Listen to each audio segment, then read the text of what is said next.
The Saints Row reboot severely damaged the reputation this amazing franchise had. Volition came out with a title that disappointed millions of fans and didn't really care what we had to say about it, and over the past few months since its release, they have made several moves that have people questioning what the future of this previously great franchise will be, since they are fighting an uphill battle with consumers right now. Now, before we get into the topic, I'd like to take a minute and give a big thank you to this video sponsor, Into the AM. You guys know I am always trying to find great companies with high quality products to support, and Into the AM is on that list. They are a clothing brand with great products and fantastic designs at a very reasonable price point.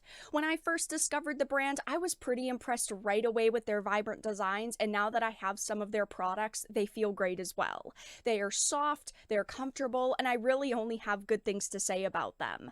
My favorite design is the one that I am wearing today, called the Cyber District tee. I'm sure a lot of you are going to enjoy it as well. They've got tons of different designs and products to check out, and by clicking the link in my description or pinned comment, you can get 10% off your entire purchase. Again, thank you to Into the AM for sponsoring this video.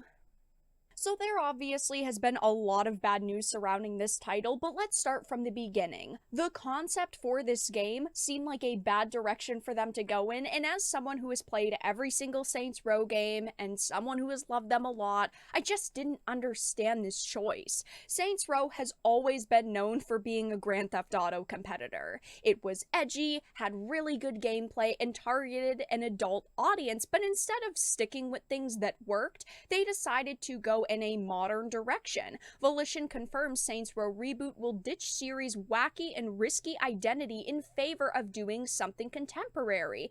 And a lot of people question this right at the beginning, like, why would they do this besides the fact that they wanted to change their image, right? They don't want to be known as a Grand Theft Auto competitor anymore. They hired different individuals than who previously worked at Volition during their golden years, and then we saw what this game actually was, because when we heard that they were going in a different direction and they were trading in the wacky and risky identity, there were some people who were still hopeful it would feel like Saints Row, but unfortunately it didn't. From there, leading up to release, we did get some information on how they were removing gender sliders, which upset people. The cast of characters was announced, and every trailer was ratioed by past fans who said, this looks weak. It doesn't just look like something that you'd want to spend $60 or $70 on it. I was so disappointed with the way that they marketed this game. It just seemed like they really didn't want past Saints Row fans to buy this title and enjoy it. To make that even worse, their social media manager and a few developers decided to attack anyone who was criticizing the title. They said, oh, we're so proud of this game, and if you don't like it, don't buy it, and people really took that to heart because the sales were awful. As you can see, the Saints Row Reboot physical sales dropped 80% in the UK a mere week after it launched, and then we heard about the cost and how it was seen as very disappointing to Embracer CEO. I did mention this in another video since I've documented Saints Row pretty well, but Saints Row Reboot reportedly cost $100 million to make and underperformed for Embracer Group. I have no idea where all of this money went. $100 million is a hefty chunk of change. Only the top AAA titles get budgets like this at this point in time, and this game just didn't seem like it had any money put into it. If you had asked me to guess what I thought the budget was, I would say maybe $30 million, 50 at the max, but to hear it was double just seemed outrageous, and as you can see, it did underperform for the Embracer Group. They said that it was pretty disappointing, they were expecting it to do better, and at that point, it just didn't seem like they were going to do much with this game. They were just going to set it and forget it, but they actually didn't, much to our surprise. They did announce a couple of rounds of DLC. The reboot roadmap outlines first new content since Rocky launch, and as you can guess, this also got absolutely obliterated by upset fans because they said we're doing all this DLC and we're releasing all this new content, but they wouldn't actually tell us what was going to be in these rounds of DLCs or what the themes were going to be.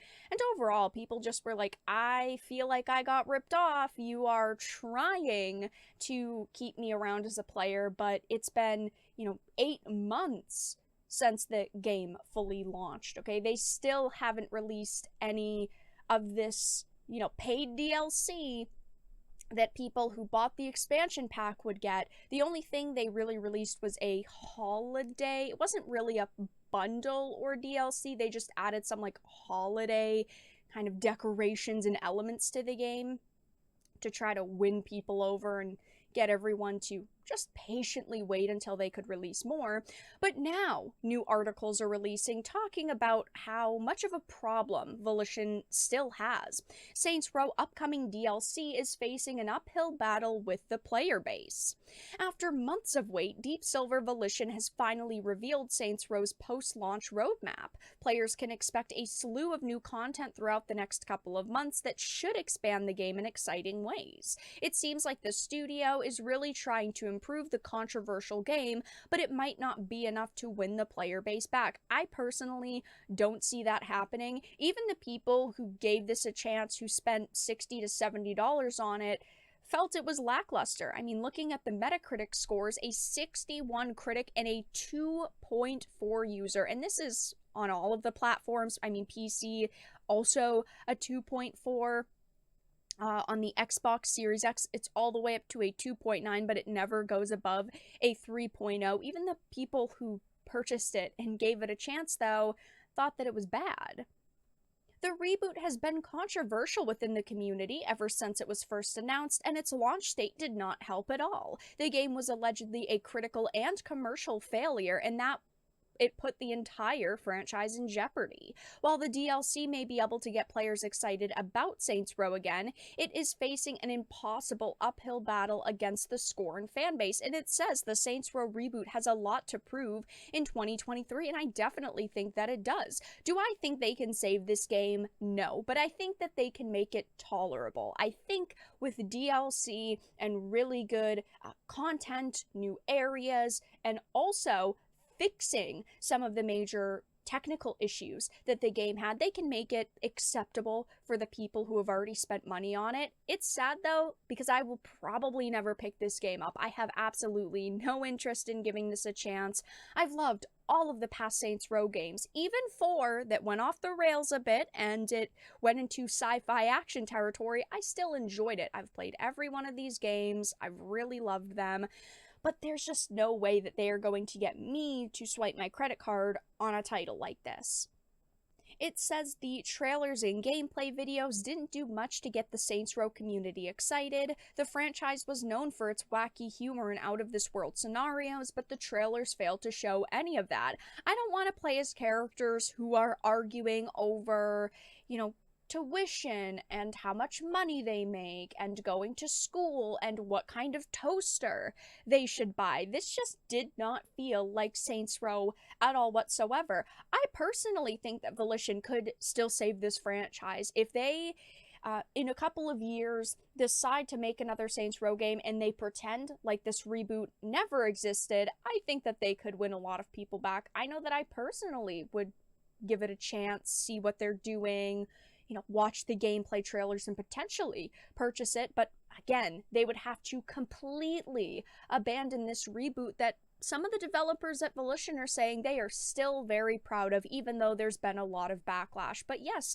Volition is facing an uphill battle with the player base, and I don't see a way that they can make this game successful, that they can make really any more money on this. People aren't going to just go out and buy this title just because they release DLC. The only hope they have at rejuvenating their player base is releasing DLC for the people who gave it a shot. But unfortunately, they have severely damaged the Saints Row brand, and it would be very hard for them to save it at this point. But that's all that I really had to discuss in this video. Let everyone know your thoughts in the comment section down below. If you enjoyed this and of course found it important and informative, please make sure to give it a like, share it, and subscribe to the channel. And of course, if you didn't, make sure to give it a dislike. I appreciate your support either way, but I will talk to you all again in the next video really soon.